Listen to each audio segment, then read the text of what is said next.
আমার মাম্মা আর আমার ফুপ্পি আমাকে একটা পেচ্ছাপ মানে একটা রেড আঙ্কেলের কাছে তো চেক আপের জন্য নিয়ে গিয়েছিল, বাট আমার তো ব্যাগটার মধ্যে থাকতে ভালো লাগছে না। আমাকে একটু নাম ওখানে কি সুন্দর সুন্দর জিনিস তো দেখি আমি ঘুরে ঘুরে।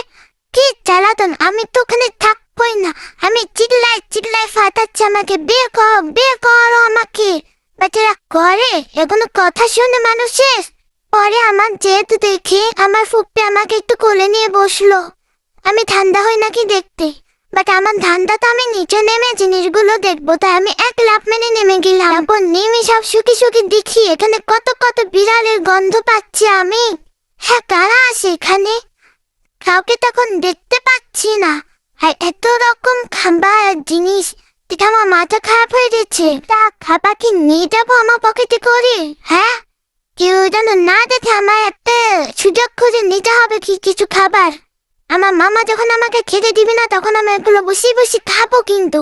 তারপর সবকিছু দেখা শেষ করতে না করতেই ওই শ্বেতা আঙ্কেল আমাকে একটা দাম দিল। তারপর তো আমি নাই বলি তারপর একটু তোমাদের।